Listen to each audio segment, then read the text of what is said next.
जानते हैं ओआरएस और इलेक्ट्रोल और ग्लूकोस या ग्लूकोन डी में क्या डिफरेंस है। किन मरीजों को ओआरएस नहीं लेना चाहिए या मेडिकल सुपरविजन में लेना चाहिए। क्या शुगर फ्री ओआरएस अवेलेबल है मार्केट में डायबिटिक्स के लिए। इलेक्ट्रोल और ओआरएस का जो वजन या जो वेट उनके सेशे पर लिखा है उनमें डिफरेंस क्यों है। फिर हम जानेंगे क्या डिफरेंस है पाउच वाले ओआरएस में और जो टेट्रा पैकिंग है। क्या बच्चों और बड़ों के लिए अलग अलग ओआरएस बनाए गए हैं। क्या डोज है बच्चों और बड़ों में ओआरएस की। क्या बच्चों और बड़ों के लिए अलग अलग ओआरएस बनाए गए हैं।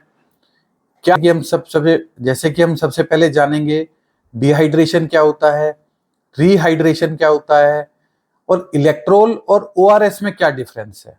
नमस्कार साथियों, मैं नितिन मित्तल आप सभी का आपके अपने YouTube channel health awareness by Nitin Mittal में स्वागत करता हूं।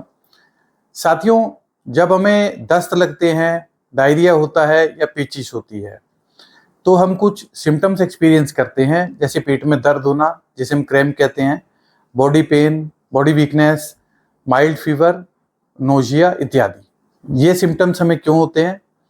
क्योंकि हमारे शरीर से फ्लूइड्स, वाटर, मिनरल्स का लॉस हो जाता है। इसके लिए हम WHO रिकमेंडेड जीवन रक्षक घोल का इस्तेमाल करते हैं जिसे हम सब ORS के नाम से जानते हैं। साथियों, हमारा आज का टॉपिक है ORS। आज हम कुछ इंटरेस्टिंग फैक्ट्स जानेंगे इसके बारे में और कुछ ऐसी चीजें जिन्हें हमें जानने की जरूरत है और हम लोग रिटेल काउंटर्स पर जिन क्वेश्चंस का सामना करते हैं मरीजों का, उन सब के बारे में बात करेंगे। तो आइए शुरू करते हैं आज की वीडियो। सबसे पहले जानते हैं ORS, इसका मतलब क्या होता है। ये होता है ओरल रिहाइड्रेशन सॉल्ट या सॉल्यूशन। ओरल मतलब जिसे हम मुंह से खाते हैं या मुंह से जिसका सेवन करते हैं वह। रिहाइड्रेशन का मतलब भी जानेंगे और सॉल्ट या सॉल्यूशन। WHO या विश्व स्वास्थ्य संगठन के हिसाब से 5 साल से कम उम्र के जो बच्चे हैं उनमें सेकंड लीडिंग कॉज जो है डेथ का वो डायरिया है। और सन 2019 में विश्व भर में करीब 3,70,000 बच्चों की इससे मृत्यु हुई है। और जो सबसे बड़ा जो कारण है वो है डिहाइड्रेशन। डायरिया में क्या होता है, हमारे शरीर से वाटर और इलेक्ट्रोलाइट्स का लॉस होता है, उल्टी की फॉर्म में, पसीने की फॉर्म में, यूरिन की फॉर्म में, स्टूल्स की फॉर्म में, लिक्विड स्टूल्स की फॉर्म में, और हमारे सांस लेने से भी वाटर का लॉस होता है। और जो इंसान डायरिया से ग्रसित है वह डिहाइड्रेटेड हो जाता है और उनकी बॉडी में इन सब की मात्रा कम हो जाती है।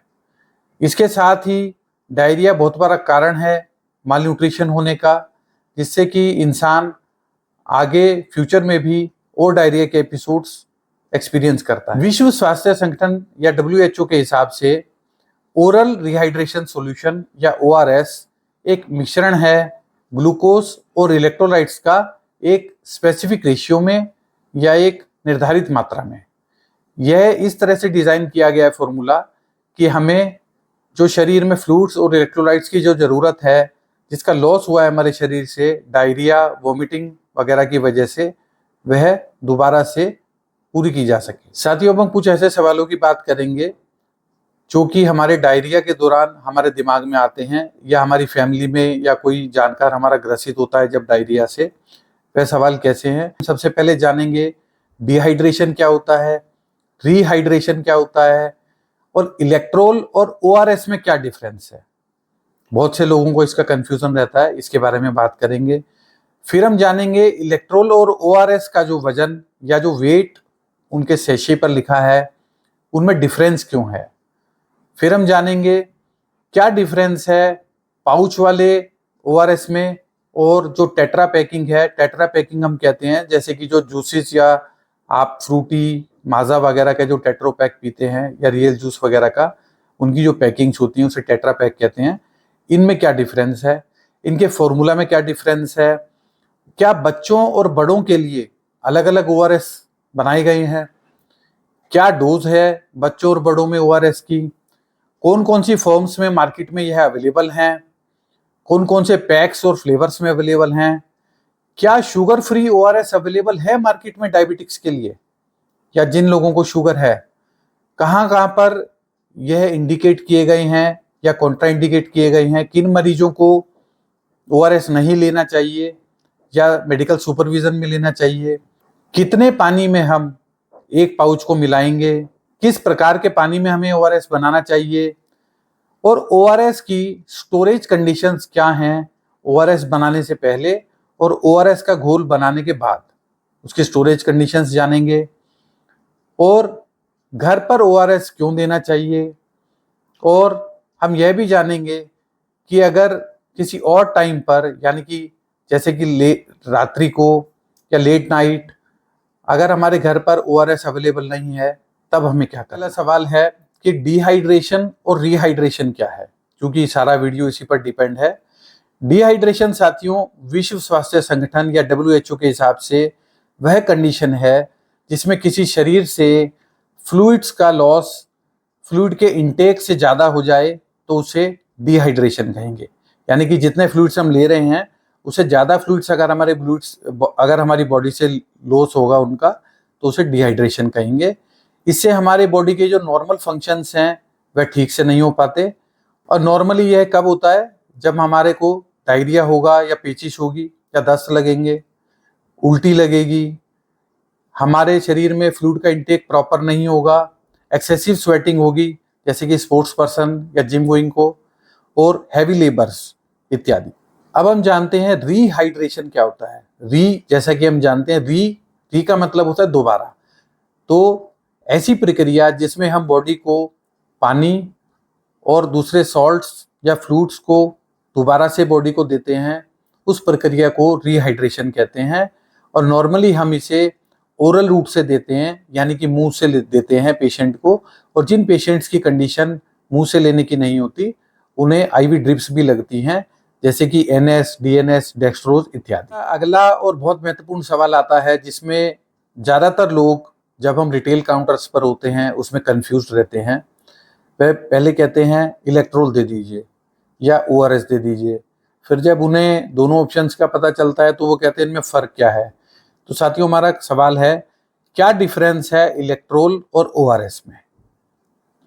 साथियों, इलेक्ट्रोल जो है यह एक ब्रांड नेम है और यह ORS का ही एक ब्रांड नेम है जो कि FDC कंपनी का है, ज़्यादा प्रचलित है, इसलिए हम लोग इसे इलेक्ट्रोल के नाम से ही जानते हैं। कि कुछ और ब्रांड्स भी मार्केट में अवेलेबल हैं बहुत सारे, जैसे कि वालाइट, प्रोलाइट, मोरपेन का ORS आता है, सिप्ला का ORS प्रोलाइट के नाम से आता है, और भी तमाम तरह के ब्रांड मार्केट्स में अवेलेबल हैं। तो अगर हम थेराप्यूटिकली या साइंटिफिकली देखें तो इलेक्ट्रोल और ORS में कोई भी डिफरेंस नहीं है। जानते हैं ORS और इलेक्ट्रोल और ग्लूकोज या ग्लूकोन डी में क्या डिफरेंस है। तो साथियों, ORS या इलेक्ट्रोल जैसा कि हमने जाना एक ही चीज है। ORS, इलेक्ट्रोल और दूसरे ORS जो हैं यह मिक्सचर होते हैं इलेक्ट्रोलाइट्स और डेक्सट्रोज शुगर का, यानी कि चीनी का अगर आप आम भाषा में जाने। और जबकि ग्लूकोन डी या ग्लूकोज जो है वह प्योर डेक्सट्रोज शुगर है, यानी कि ग्लूकोज या ग्लूकोन डी में सिर्फ शुगर है। इलेक्ट्रोल ORS में शुगर प्लस कुछ निर्धारित इलेक्ट्रोलाइट्स हैं या सॉल्ट्स हैं। तो यह मेजर डिफरेंस है। हम देखते हैं कि जो फॉर्मूला है इलेक्ट्रोल का, या हमने एक एग्जाम्पल के लिए ब्रांड लिया है प्रोलाइट ORS जो कि सिप्ला का ब्रांड है।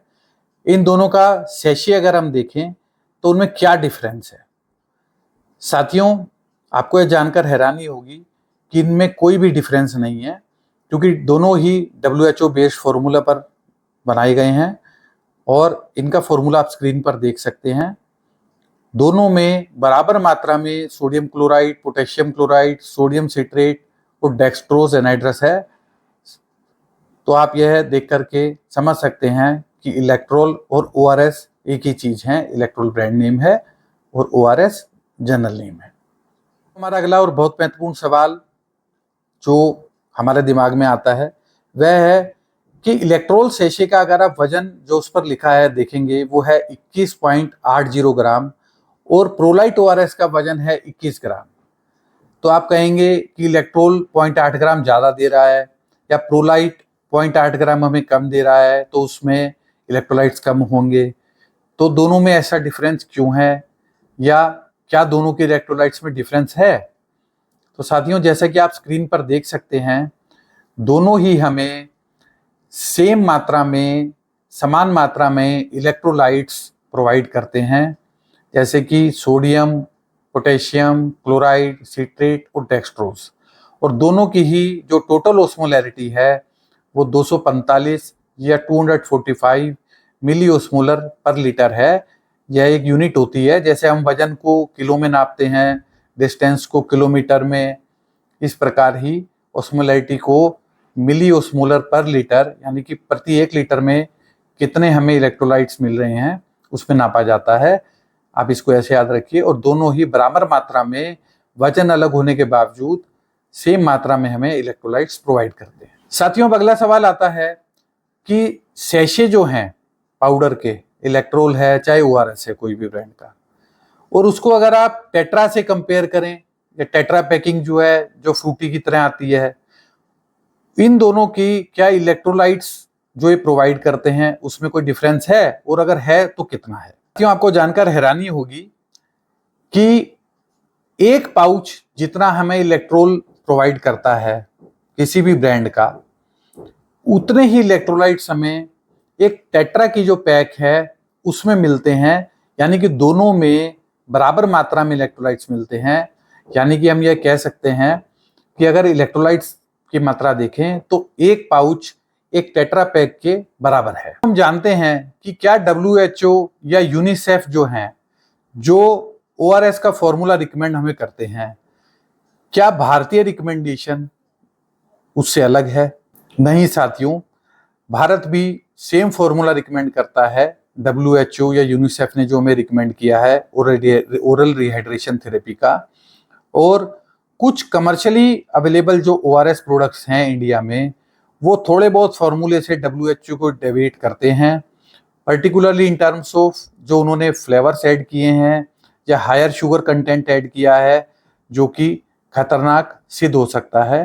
तो हमारी आपको एडवाइस यही है कि आप मेडिकल कंपनीज के ही ORS परचेज करें, और जो जनरल या एड के दौरान जो प्रमोट होते हैं उसमें एक बार चेक जरूर कर लें अपनी परचेज से पहले कि क्या WHO या यूनिसेफ अडल्ट्स और बच्चों के लिए अलग अलग फॉर्मुलेशन या ऑस्मोलैरिटी रिकमेंड करते हैं ORS के लिए।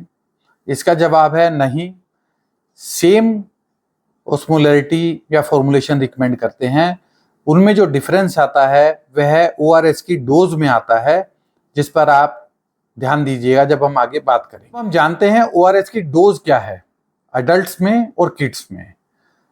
साथियों, सबसे पहले हम आपको एडवाइस करेंगे कि आप ORS मेडिकल सुपरविजन में ही लें, और जो डोज इलेक्ट्रोल की वेबसाइट्स पर हमें मिली है वह है इन्फेंट्स के लिए। पहले हम बच्चों की बात करते हैं। इन्फेंट्स हम कहते हैं जो कि 1 माह से 1 वर्ष तक की आयु के होते हैं। इनकी डोज है 1 से 1.5 गुना अपने यूजुअल फीड वॉल्यूम का, यानी कि जितना वह फीड लेते हैं उतना ही या उससे 1.5 गुना। फिर हम बच्चे लेते हैं 1 साल से 12 साल तक के, उसकी डोज है 200 ml after every loose motion, मतलब हर लूज मोशन के बाद 200 ml लेना चाहिए उन बच्चों को। और जो चिल्ड्रन 12 साल या उससे बड़े हैं उन्हें 200 से 400 ml लेना चाहिए हर लूज मोशन के बाद में। और अडल्ट्स जो हैं वह ड्रिंक कर सकते हैं फ्रीली एज रिक्वायर्ड, जैसी उनको ज़रूरत है वैसे उनको लेना चाहिए।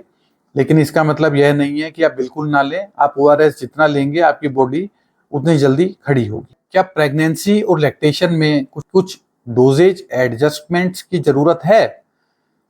There are no special problems with this group, the dose is the same as adult dose, मतलब कि एडल्ट डोज जितना ही उनको लेना है। हाँ, आप अपने गायनेकोलॉजिस्ट या ऑब्स्टेट्रिक्स के सुपरविजन में लेंगे तो ज़्यादा अच्छे हैं। कि कौन कौन सी डिफरेंट फॉर्म्स में ORS मार्केट में अवेलेबल हैं।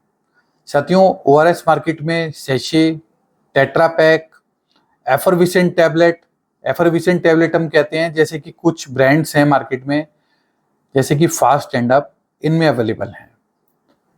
अब हम देखते हैं कि जो फ्लेवर्स सैशे में अवेलेबल है मार्केट में, वह नॉर्मली उनमें एक जनरल फ्लेवर होता है और एक ऑरेंज फ्लेवर होता है। यह दोनों ही ज़्यादा मार्केट में चलते हैं। टेट्रा में जो फ्लेवर्स चलते हैं वह एप्पल, मैंगो, ऑरेंज ज़्यादा चलते हैं। कि प्रोलाइट ORS ने 8 से 10 फ्लेवर के टेट्रा निकाले हुए हैं, वह उनकी वेबसाइट पर आप देख सकते हैं। कितने पानी में हमें एक सैशे को मिलाना है, यह बहुत इंपॉर्टेंट है साथियों। हमें 1 लीटर पानी में एक सैशे को मिलाना है, जो कि रिकमेंडेड डोज है। तो हमारा अगला सवाल आता है कि पानी में तो 1 लीटर में मिलाना है सैशे को, लेकिन कौन से पानी में मिलाना है, मतलब कि किस प्रकार के पानी में हम सैशे को मिला करके रिकंस्टिट्यूट कर सकते हैं ORS को। तो साथियों, WHO की जो रिकमेंडेशन है, हमें साफ पानी को उबाल करके और उसको ठंडा करके इस्तेमाल करना है ORS बनाने के लिए, जिससे कि पानी हार्मफुल जर्म्स या कोई और कंटेमिनेशंस हैं उससे फ्री हो जाएगा। नहीं तो उससे हमारी डिहाइड्रेशन की जो कंडीशन है वो और ज़्यादा वर्स हो सकती है, खराब हो सकती है। फिर हमारा अगला सवाल है, क्या हमें गर्म या ठंडे पानी या गुनगुने पानी में ORS बनाना है? हमें नॉर्मल टेम्परेचर या रूम टेम्परेचर के पानी में ORS को बनाना है। साथियों, हम देखते हैं ORS कहाँ पर इंडिकेटेड है, कहाँ पर इसकी सलाह दी गई है लेने की। इसकी सलाह दी गई है for the prevention and treatment of dehydration. साथियों, कौन कौन से कॉन्ट्राइंडिकेशंस हैं ORS के, मतलब किन्हें नहीं लेना चाहिए ORS? ऐसे पेशेंट्स जिनकी किडनी का फंक्शन प्रॉपर नहीं है, उन पर बहुत ध्यान दीजिएगा। हम नॉर्मली इन बातों को नहीं जानते हैं। पेशेंट्स को इम्पेयर्ड रीनल फंक्शन है, उन्हें ORS सिर्फ डॉक्टर की सलाह से ही लेना है। और कहाँ पर कॉन्ट्राइंडिकेटेड है ORS? जिन पेशेंट्स को हाइपर सेंसिटिविटी है किसी भी इंग्रेडिएंट से, जैसे कि पोटेशियम, सोडियम, सिट्रेट्स, राइस या शुगर, वहाँ भी कॉन्ट्राइंडिकेटेड है। हमें ORS घर पर क्यों लेना चाहिए? बहुत साधारण सा सवाल है, क्योंकि यह सिंपल है, इफेक्टिव है, कन्वीनियंट है और ज़्यादातर केसेस में रिहाइड्रेशन का बहुत ही इकोनॉमिकल साधन है, इसलिए हमें घर पर ORS लेना चाहिए। अब अगला सवाल है साथियों कि हमने जो ORS के पाउच को घोला या टेट्रा के पैक को खोल लिया अगर एक बार, तो वह कितनी देर में हमें यूज़ कर लेना चाहिए या कितने घंटों तक हम उसे रख सकते हैं? तो साथियों, जो सैशे है उसे हमें बनाने के 24 घंटे के अंदर ही कंज्यूम करना है। उसके बाद अगर आपका सोल्यूशन बच गया है तो आपको उसको डिस्कार्ड कर देना है या फेंक देना है। और टेट्रा का पैक है, उसे आप कोशिश कीजिए, आपने एक बार ओपन कर लिया है तो उसे जल्द से जल्द कंज्यूम कर लें। साथियों, स्टोरेज की बात करते हैं, सील्ड पैक्स की, उन पैक्स की जिनको हमने अभी खोला नहीं है, यानी कि सैशे और टेट्रा जिनको हमने अभी खोला नहीं है, उन्हें हमें सील्ड एयर टाइट पैकेट में रखना है, डार्क और कूल प्लेस में रखना है और ऐसे टेम्परेचर या तापमान में रखना है जो कि 30 डिग्री सेल्सियस से अधिक ना हो। साथियों, अब हमने जो सोल्यूशन बनाया है या रिकंस्टिट्यूएंट जो बनाया है उसको हमने कैसे स्टोर करना है? कुछ लोग उसको फ्रिज में रखना चाहते हैं कि मैं ठंडा पी लूँगा, मुझे ठंडा पिया जाएगा, तो उसकी रिकमेंडेशन जो है, इसको रेफ्रिजरेट कर सकते हैं आप या टेट्रा पैक को भी फ्रिज में रख सकते हैं, पर 24 घंटे के बाद उसको आप फ्रिज में नहीं रखिए और बचे हुए को डिस्कार्ड कर दीजिए। एक और सावधानी साथियों हमें बरतनी है ORS को यूज़ करते हुए, वह है कि रीनल इम्पेयर्ड पेशेंट्स हैं या पेशेंट्स जिनको इंटेस्टिनल ऑब्स्ट्रक्शन है, वहाँ पर हमें इसे बहुत ही सावधानी के साथ इस्तेमाल करना है। मार्केट में कोई sugar free ORS formulations available हैं, क्योंकि ORS फॉर्मुलेशंस में डेक्सट्रोज शुगर है और शुगर पेशेंट्स को दिक्कत आती है। तो साथियों, इसका जवाब है कि हालांकि WHO रिकमेंड नहीं करता है शुगर फ्री ORS सॉल्यूशंस, लेकिन मार्केट में कुछ शुगर फ्री ORS अवेलेबल हैं। कि क्या मार्केट में शुगर फ्री फॉर्मुलेशंस अवेलेबल हैं और अगर अवेलेबल हैं तो क्या ये रिकमेंडेड हैं? तो साथियों, इसका जवाब है कि WHO as a standard treatment dehydration का नहीं रिकमेंड करता है शुगर फ्री सॉल्यूशंस ORS के, जबकि शुगर फ्री सॉल्यूशंस जो हैं वो कुछ लोगों को बेनिफिशियल हो सकते हैं, डायबिटीज़ पेशेंट्स को या जो लोग अपने शुगर को मॉनिटर कर रहे हैं, पर जो स्टैंडर्ड WHO फॉर्मूला है वो रिकमेंड करता है शुगर और साथ में इलेक्ट्रोलाइट्स। तो जो ग्लूकोज है, क्योंकि जो ग्लूकोज है ORS में वो हेल्प करता है पानी और इलेक्ट्रोलाइट्स के एब्जॉर्प्शन में हमारे इंटेस्टाइन से, जिससे कि रिहाइड्रेशन अच्छा रहता है। कि मान लीजिए रात का टाइम है, किसी को वोमिटिंग या डायरिया हो गया है और हमारे पास ORS अवेलेबल नहीं है, ना ही घर के आसपास उपलब्ध है, तब हमें क्या करना है साथियों? तब हमें जीवन रक्षक घोल को अपने घर पर ही बनाना है। उसमें हम 1 गिलास पानी में 2 से ढाई चम्मच चीनी और 2 से 4 चुटकी नमक मिला करके जीवन रक्षक घोल बना सकते हैं और होममेड ORS यूज कर सकते हैं और किसी का जीवन बचा सकते हैं। साथियों, आशा करते हैं आपको ORS पर शेयर की गई यह जानकारी पसंद आई होगी। आप हमारे वीडियो को लाइक कर सकते हैं, चैनल को सब्सक्राइब कर सकते हैं, वीडियो को शेयर कर सकते हैं और अपने कमेंट कर सकते हैं। साथियों, आप हमें अपनी एडवाइस भी दे सकते हैं, हम कोशिश करेंगे उस पर पूरा ध्यान देने की। अब मैं नितिन मित्तल, आपका होस्ट, आपसे आज्ञा चाहूँगा। धन्यवाद।